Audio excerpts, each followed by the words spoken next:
Hello mga besh! Harvest tayo ng alugbati ngayon. Ayan oh. Ayan. Magluto tayo ng alugbati at saka lagyan ko ng kalabasa, shrimp, or pwede ding ginailing na baboy. Ayan.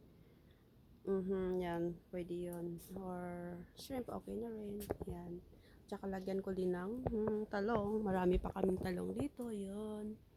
Oh, ilang beses na kami nag-harvest but ang dami pa rin. Ayan, sumusunod pa yung ibang maliliit. Lalaki pa yon. So, ganda yan. So, balik tayo sa aking alugbati. Kaya harvest natin to. Kamayan lang natin kasi hindi tayo pwedeng maggamit ng matatalim na bagay. Kasi hindi pwede yon, di ba? Ayan. Ito, yan, mahaba. Yan.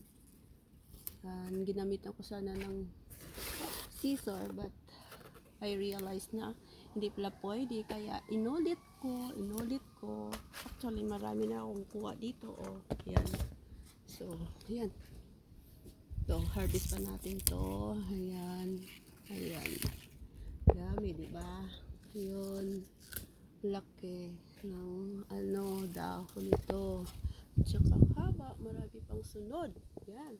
Yun. Mayroon pa doon sa likod. Oh. Yan. Sapat lang yun. Yan. Sapat ng tinanim. Ito. Yan. Dami Yan. Ito, ang dami na. Pwede na to siguro. So, kuha naman tayo ng talong. Lagay natin yung talong. Ito, kamayin lang naman natin. Hirap kamayin kasi hindi pwede mayroong iputol dito. Ayan. Ayan. Ayan. Pero tali marami pa ako doon sa fridge. Ito, ayan. Tagagal ko lang muna. Ayan. So, ayan. Ayan lang muna. See you next vets.